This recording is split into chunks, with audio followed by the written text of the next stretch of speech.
ಮೊನ್ನೆ ನಡೆದ ಬಿಜೆಪಿಯ ತಾಲೂಕಾ ಬಿಜೆಪಿ ಅಧ್ಯಕ್ಷರಾದ ಸುಬ್ರಹ್ಮಣ್ಯ ದೇವಡಿಗರು ಹಾಗೂ ಅವರ ಪಕ್ಷದ ಪ್ರಮುಖರೊಂದು ಪತ್ರಿಕಾಗೋಷ್ಠಿ ನಡೆಸಿದರು. ಅದಕ್ಕೆ ಸ್ಪಷ್ಟೀಕರಣ ನಿಮಗೆ ತಿಳಿಸುತ್ತಾ, ಈಗಾಗಲೇ ನಮ್ಮ ಮಾನ್ಯ ಸಚಿವರಾದ ಸನ್ಮಾನ್ಯ ಶ್ರೀ ಮಂಕಾಳ ಎಸ್ ವೈದ್ಯರವರ ವಿರುದ್ಧವಾಗಿ ಅವರೊಂದು ಪತ್ರಿಕಾಗೋಷ್ಠಿ ಮಾಡಿದರು. ಈ ಶ್ರೀರಾಮನ ಬಗ್ಗೆ ಆಗಲಿ ಹಾಗೂ ನಮ್ಮ ಹಿಂದೂ ಧರ್ಮದ ಬಗ್ಗೆ ಆಗಲಿ ಸ್ವಲ್ಪ ಅವಹೇಳನ ಮಾಡಿದ್ದಾರೆ ಅಂತ ಒಂದು ಪತ್ರಿಕಾಗೋಷ್ಠಿ ಮಾಡಿದರು. ಅವರು ಈಗಾಗಲೇ ನಿಮ್ಗೆ ಗೊತ್ತಿರ್ಬೋದು, ಅವರು ಕಾರವಾರದಲ್ಲಿ ಮೊನ್ನೆ ಹೇಳಿದ್ದು ಶ್ರೀರಾಮನ ವಿರುದ್ಧ ಆಗಲಿ ಅಥವಾ ನಮ್ಮ ಹಿಂದೂ ಧರ್ಮದ ಬಗ್ಗೆ ಆಗಲಿ ಅಲ್ಲ. ಅವರ ಉದ್ದೇಶ ಅಂತ ಹೇಳಿದ್ರೆ ಮಂತ್ರಾಕ್ಷತೆಯನ್ನು ಕೊಡ್ತಾ ಇದ್ದಾರೆ ಎಲ್ಲ ಕಡೆಗೂ. ಅದರ ಪ್ರಕಾರ ಅವರು ಕೆಲವು ವಿಷಯ ಹೇಳಿದರು. ನಮ್ಮ ಹಿಂದೂ ಪದ್ಧತಿಯ ಪ್ರಕಾರ ಮಂತ್ರಾಕ್ಷತೆ ಕೊಡೋದು ಅಂತ ಹೇಳಿಬಿಟ್ರೆ ಎಲ್ಲ ಕಾರ್ಯಕ್ರಮ ಮುಗಿದ ನಂತರ ನಮ್ಮ ಹಿಂದೂ ಧರ್ಮ ಪ್ರಕಾರ ನಾವು ತಿಳ್ಕೊಂಡಿದ್ದು ಎಲ್ಲ ಕಾರ್ಯಕ್ರಮ ಮುಗಿದ ನಂತರ ಮಂತ್ರಾಕ್ಷತೆ ಕೊಡ್ತಾರೆ. ಆ ಅಕ್ಷತೆ ಕೊಡೋದು ಸಹಜ. ಯಾಕಂತ ಹೇಳಿದ್ರೆ ಅಕ್ಷತೆ ಕೊಡೋದು ಶುಭ ಸಮಾರಂಭಕ್ಕೆ, ಏನು ಮಂಗಲ ಕಾರ್ಯಕ್ಕಿರ್ಬೋದು, ಮದುವೆಗಿರ್ಬೋದು, ಮುಂಜಿಗಿರ್ಬೋದು, ಅದು ದೇವಸ್ಥಾನದ ಅಭಿವೃದ್ಧಿಗಿರ್ಬೋದು ಅಕ್ಷತೆ ಕೊಡ್ತಿದ್ರು. ಅದರ ಪ್ರಕಾರ ನಮ್ಮ ಸಚಿವರು ಹೇಳಿದರು. ಅದನ್ನು ತಿರುಚಿ ನಮ್ಮ ಭಟ್ಕಳ ಬಿಜೆಪಿಯ ಮಂಡಲ ಅಧ್ಯಕ್ಷ ಸುಬ್ರಹ್ಮಣ್ಯ ದೇವಡಿಗರು ಅವರು ಕೆಲವು ವಿಷಯವನ್ನು ಹೇಳಿದರು.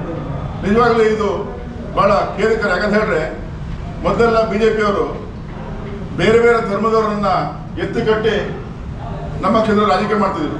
ಆದರೆ ಈಗ ಅಷ್ಟೇ ಇದೆ, ನಮ್ಮ ಹಿಂದೂ ಧರ್ಮವನ್ನೇ ಹಿಂದೂಗಳನ್ನ ಹೊಡೆಯಲಿಕ್ಕೆ ಹೋಗ್ತಾ ಇದ್ದಾರೆ ಅವರು.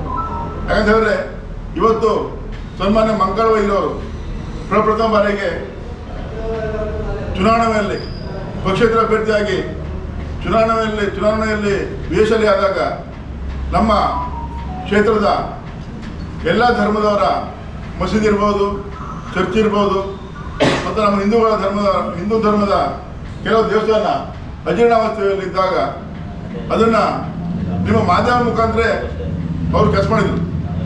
ಎಲ್ಲಿ ದೇವಸ್ಥಾನ ಉಂಟು ಅಲ್ಲಿ ಪ್ರಪ್ರಥಮವಾಗಿ ತಾನು ಅಲ್ಲಿ ಭೇಟಿ ಕೊಟ್ಟು ಅದನ್ನು ಅಭಿವೃದ್ಧಿ ಮಾಡ್ತಂತೆ.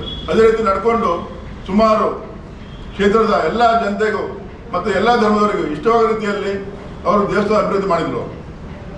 ಅದರ ವಿರುದ್ಧವಾಗಿ ಇವರು ಯಾರು ಹೇಳ್ಕೊಡ್ತಾರೆ ಅಂದರೆ ರಾಮನ ಬಗ್ಗೆ ಅಲ್ಲಿ ಇವರು ಭಾಳ ಅವಹೇಳನ ಮಾಡ್ಯಾರ ಅನ್ಕೊಂಡು. ಯಾಕಂದರೆ ನಿಜವಾಗಿ ಹೇಳಂತ ಬಿಟ್ಟರೆ ನಾವು ಅಥವಾ ನಮ್ಮ ಸಚಿವರು ಇರ್ಬೋದು, ಮಂಕವೈರ್ ಇರ್ಬೋದು, ನಾವೆಲ್ಲ ರಾಮ ಭಕ್ತರೆ. ನಾವು ರಾಮನ ಬಗ್ಗೆ ಆಗಲಿ ಯಾಕಂದರೆ ನಾವು ಹೇಳಿ ಸಾಧ್ಯ ಇಲ್ಲ. ಯಾಕಂತ ಹೇಳಿದ್ರೆ ನಮ್ಮ ಹಿಂದೂ ಧರ್ಮಕ್ಕೆ ಶ್ರೇಷ್ಠ ವ್ಯಕ್ತಿ ಅಂತ ಹೇಳ್ಬಿಟ್ರೆ ರಾಮ.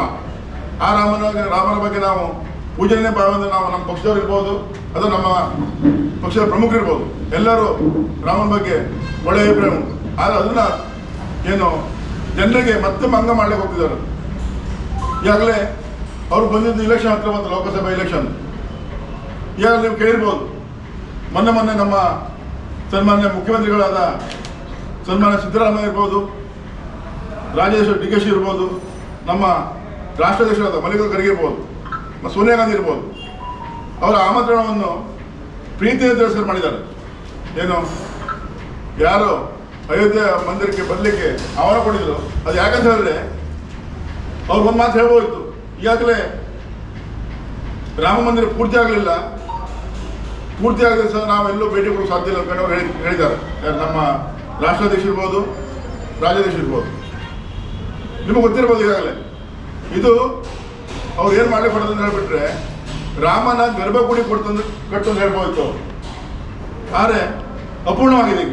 ಅದು ಗೊತ್ತಾಗಿದ್ದು ನಮಗೆ ಬೇರೆ ಯಾರಿಂದಲ್ಲ, ಯಾವ ರಾಜಕಾರಣಿಗಳೆಲ್ಲ ರಾಜಕೀಯ ಪಕ್ಷದಲ್ಲಿ ಹೇಳಿದ್ರು.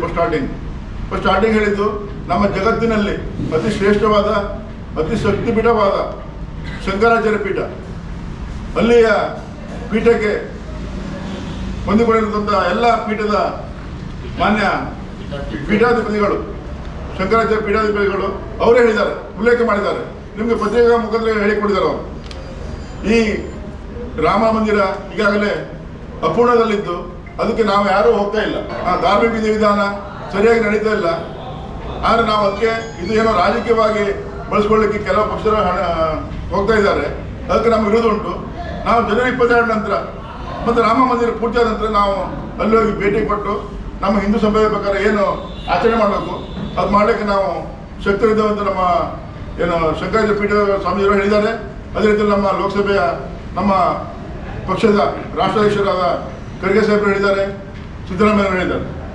ಹಾಗಾಗಿ ನಿಮ್ಮ ವಿನಂತಿ, ಯಾವುದೇ ಕಾರಣಕ್ಕೂ ನಮ್ಮ ಕ್ಷೇತ್ರ ಜನತೆಗೆ ಮತ್ತೊಮ್ಮೆ BJPಯಿಂದ ಯಾವುದೇ ಆಟ ಮಾಡಲಿಕ್ಕೆ ಸಾಧ್ಯ ಇಲ್ಲ. ಯಾಕಂತ ಹೇಳಿದ್ರೆ ಈಗಾಗಲೇ ನಿಮಗೆ ನಮ್ಮ ಕ್ಷೇತ್ರ ಜನತೆ ಒಂದ್ಸಲ ಬುದ್ಧಿ ಕೊಟ್ಟು ಕಳಿಸಿದ್ದಾರೆ. ಈಗ ನೀವು ನಮ್ಮ ಹಿಂದೂ ಧರ್ಮ ಬಗ್ಗೆ ನಮ್ಮ ಪಕ್ಷಕ್ಕೆ ಹೇಳಬೇಕಾಗಿದ್ದು ಯಾರಿಗೂ ಸರಿಯಾಗ. ಯಾಕಂತ ಹೇಳಿದ್ರೆ ನಮ್ಮ ಪಕ್ಷದವರು ಹಿಂದಿನಿಂದಲೂ 1986ರಲ್ಲಿ ರಾಜೀವ್ ಗಾಂಧಿ ಅವರು ಅಹಮದಾಬಾದ್ ಕೋರ್ಟಲ್ಲಿ ಮುಂದೆ ಹಾಕಿದ್ರು ಆ ಕೇಸನ್ನು. ಯಾವುದು ಅಯೋಧ್ಯೆ ರಾಮ ಮಂದಿರ ತೀರ್ಪು ಮುಂದೆ ಹಾಕಿದ್ರು.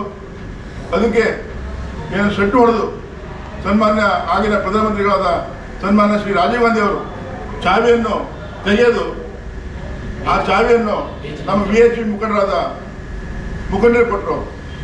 ಹಾಗಾದರೆ ಕಾಂಗ್ರೆಸ್ ಆಗ ವಿರೋಧ ಆಗ್ತದೆ ಶ್ರೀರಾಮ ಮಂದಿರಕ್ಕೆ? ಕೆಲಸ ಮಾಡಲಿಲ್ವಾ? ಬೇಡ ಬಿಡಿ.